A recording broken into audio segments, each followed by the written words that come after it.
بسم اللہ الرحمن الرحیم. شروع کرتے ہیں اللہ کے نام سے جو بڑا مہربان اور نہایت رحم کرنے والا ہے. السلام علیکم ایوری ون.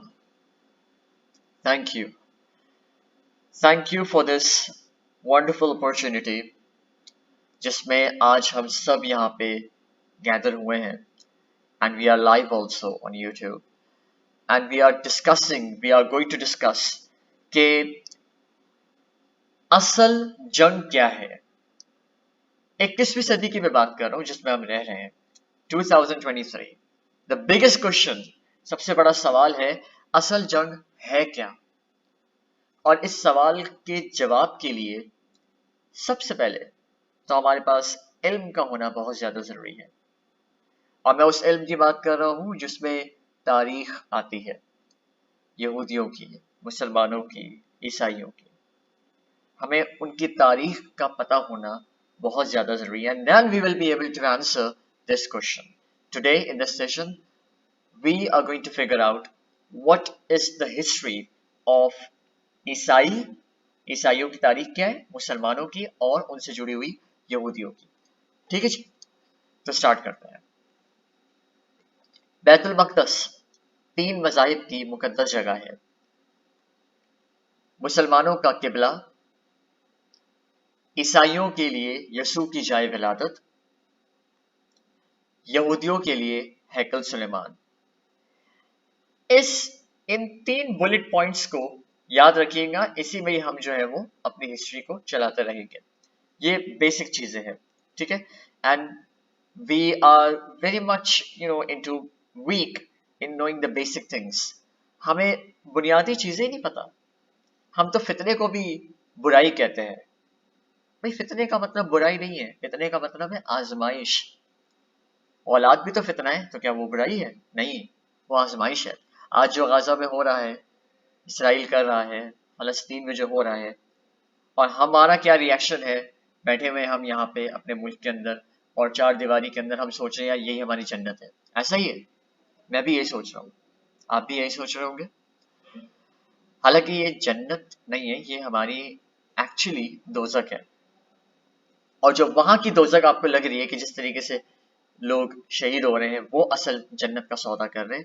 ہم تو 4 دیواری کے اندر بیٹھ کے خود کو سیف سمجھ رہے ہیں، محفوظ سمجھ رہے ہیں، لیکن unfortunately we are actually dealing with جہنم. شروع کرتے ہیں حضرت ابراہیم علیہ السلام سے، جن کے 2 بیٹے تھے، اسماعیل علیہ السلام اور اسحاق علیہ السلام. اسحاق علیہ السلام کے بیٹے تھے حضرت یعقوب علیہ السلام. یہیں سے کہانی شروع ہوتی ہے اسرائیل کی. اسرائیل یعنی اللہ کا بندہ، اور یہ لقب حضرت یعقوب علیہ السلام کو دیا گیا. حضرت یوسف علیہ السلام جب کفیل مصر بنے تو آپ کو حکم ہوا کہ اپنے خاندان یعنی آل یعقوب کو مصر بلا لیں، اور مصر کی سرزمین کا ایک مخصوص حصہ ان کے لیے مختص کر دیا جائے. اور اللہ تبارک و تعالیٰ کی طرف سے یہ کہا گیا کہ آل یعقوب، اس سرزمین میں تمہارے لیے برکتیں ہیں. حضرت یوسف علیہ السلام کے 12 بھائی تھے، اسی لیے اللہ تبارک و تعالیٰ نے ان کے لیے 12 چشمے جاری کیے، اور یوں اس سرزمین کا نام حضرت یعقوب علیہ السلام کے لقب سے اسرائیل پڑ گیا، جسے آج یروشلم بھی کہا جاتا ہے. آپ کی نسل سے کم و بیش 70,000 انبیاء کرام آئے. حضرت یوسف علیہ السلام کے بھائی یہودا کی نسل جب آگے بڑھی تو اس میں سے آنے والے تمام تر لوگ بنی اسرائیل یعنی یہودی کہلائے. وقت گزرتا گیا اور حضرت موسیٰ علیہ السلام کا دور آیا. جب فرعون نے مصر کی جگہ آپ پر تنگ کی تو بنی اسرائیل کے ساتھ آپ کو مصر سے نکلنا پڑا. اور اس دوران بنی اسرائیل پر اللہ تبارک و تعالیٰ کی بہت سی کرم نوازیاں بھی ہوئیں، جس میں من و سلوہ، چشموں کی بہتات، مچھلیوں کے شکار کا ذکر جو کہ ہمیں قرآن مجید میں بھی ملتا ہے، اور وہیں ہمیں ایک گائے کا ذکر ملتا ہے. گائے کا؟ جی بالکل، جس کے لوتھڑے سے مردے نے اللہ تبارک و تعالیٰ کے حکم سے زندہ ہو کر اپنے قاتل کا بتایا. سبحان اللہ. اس گائے کی نشانیاں اللہ تبارک و تعالیٰ نے قرآن مجید میں بھی بیان فرمائی ہیں، جو کہ ایک سرخ مائل رنگت کی گائے ہیں، اور ایسی گائے آج بھی یہودیوں کے نزدیک مقدس مانی جاتی ہے. کیوں؟ اس کی وجہ ہم آپ کو آگے بتائیں گے. حضرت موسیٰ علیہ السلام کے بعد دیگر نبی آئے. اس دوران میں حضرت موسیٰ علیہ السلام اور ان کے دور کی کچھ واقعات، تورات، بنو سلمہ کا کچھ حصہ بنی اسرائیل نے ایک صندوق میں محفوظ کر لیا. یہ اللہ تبارک و تعالیٰ کی طرف سے حضرت آدم علیہ السلام کو دیا گیا ایک خاص صندوق تھا جو نسل در نسل نبیوں کے پاس رہا، جسے قرآن مجید میں تابوت سکینہ کے نام سے پکارا گیا، اور یہ یہودیوں کو اپنی جان سے بھی زیادہ عزیز ہے. حضرت داؤد علیہ السلام نے جب جالوت کو ہرا کر اس سے تابوت سکینہ حاصل کیا تو یوں بنی اسرائیل نے انہیں نبی تسلیم کر لیا، حضرت داؤد علیہ السلام کو. تو حضرت داؤد علیہ السلام نے اس صندوق کی حفاظت کے لیے ایک ہیکل تعمیر کروانا شروع کیا، جو کہ ان کی زندگی میں مکمل نہ ہو سکا. تو ان کے بیٹے حضرت سلیمان علیہ السلام نے جنوں کی مدد سے، کیونکہ ان کا ایک وہ قابو کر سکتے تھے جنوں کو، جنوں کی مدد سے اس کو مکمل کروایا. It was like a temple, ایک بڑا سا جو ہے نا ایک میوزیم ٹائپ کا آپ کہتے ہیں یا ٹیمپل کہتے ہیں. اور اسی دوران میں آپ کی وفات ہو گئی. اسی وجہ سے اسے ہیکل سلیمانی بھی کہا جاتا ہے. دوستو، بعد ازاں بابل کے بادشاہ نصر نے اسرائیل پر حملہ کر دیا اور ہیکل سلیمانی کو بھی گرا دیا اور تابوت سکینہ بھی اپنے ساتھ لے گیا. سپرس ڈی گریٹ نے دوبارہ یہ شہر حاصل کیا، یہودیوں کو دوبارہ یہاں آباد کیا اور تابوت سکینہ کو بھی واپس لایا گیا اور ہیکل سلیمانی ایک بار پھر تعمیر کروایا گیا.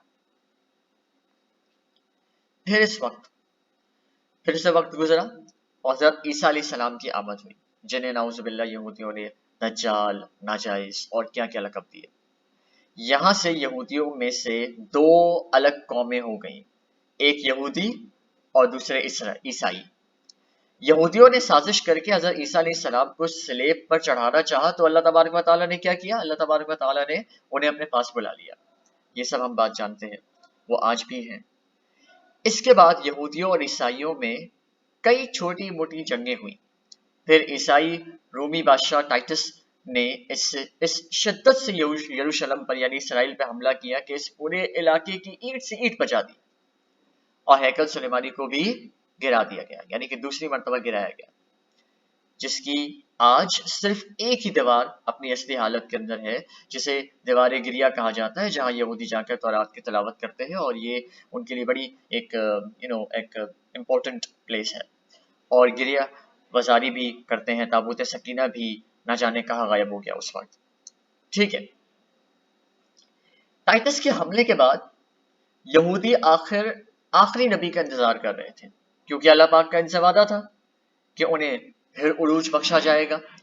اس وعدے کا ذکر سورہ بقرہ میں بھی موجود ہے کہ اے بنی اسرائیل، ان نعمتوں کو یاد کرو جو تم پر کی گئیں اور اپنا وعدہ پورا کرو، ایمان لے کر آ جاؤ تاکہ ہم بھی اپنا وعدہ پورا کر سکیں.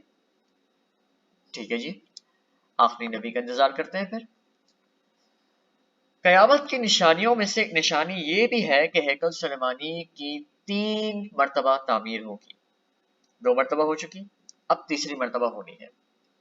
یہودی اپنے مسیحا اور آخری نبی کا انتظار کر رہے تھے کہ ٹائٹس کے حملے کے 500 سال بعد آخر الزمان کی ولادت ہوتی ہے، حضرت محمد صلی اللہ علیہ وسلم. یہاں یہودیوں کو یہ جھٹکا لگتا ہے کہ سارے نبی حضرت اسحاق علیہ السلام کی نسل سے ہیں، تو آخری نبی حضرت اسماعیل علیہ السلام کی نسل سے کیوں کر آ گئے؟ That was a big shock for them. How come is this possible? وہ تو خود کو بڑا ایک elite سمجھتے تھے خود کو، that we are superior, we are the chosen people from Almighty Allah. اور انہوں نے ایمان لانے سے انکار کر دیا. یہ دیکھا کہ جب حضرت اسماعیل علیہ السلام کی نسل سے آخری نبی آ گیا ہے. مسلمانوں کے لیے بھی وہ انبیاء کی ہی نشانی تھی، اس لیے ہیکل سلیمانی کو بیت المقدس کا نام دیا گیا، جہاں پہ یروشلم بھی ہے. مسجد اقصی کے بارے میں بات کر رہا ہوں. اسلام نے آغاز میں یہودیوں کو قائل کروانے کی خاطر ہی بیت المقدس کی جانب منہ کر کے نماز پڑھنے کا حکم دیا، کیونکہ یہودی اس طرف ہی منہ کر کے عبادت کیا کرتے تھے. 70 ماہ بعد after 70 months